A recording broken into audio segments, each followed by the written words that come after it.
ഞാനെന്താ പറഞ്ഞേ? എല്ലാ കടങ്ങളും ഒന്നുകിൽ ഇവിടെ വീട്ടണം, അല്ലെങ്കിൽ ശുദ്ധീകരണ സ്ഥലത്ത് വീട്ടണം. ഇതില്ലാതെ ഒരു മനുഷ്യന് മോചനമില്ല. അതുകൊണ്ടാണ് ഈ കടങ്ങളുടെ പൊറുതിക്കും പാപങ്ങളുടെ മോചനത്തിനും എന്ന് പ്രാർത്ഥിക്കുന്നത്. ഈ കടമുണ്ട്, പാപം പൊറുക്കപ്പെട്ടാലും കടം കിടപ്പുണ്ട്. കടം മനസ്സിലാവുന്നുണ്ടോ?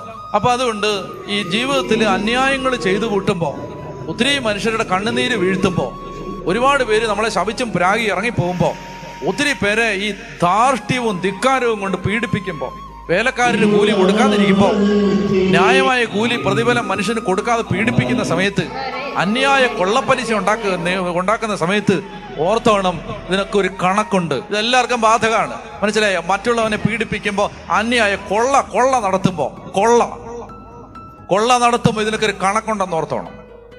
ഈ കൊള്ളയ്ക്ക് മനസ്സിലായോ? ഒരുത്തനെ പിടിച്ച് പണിക്ക് നിർത്തി, എന്നാൽ അവന് ശമ്പളം കൊടുക്കത്തില്ല, അവന് ന്യായമായ കൂലി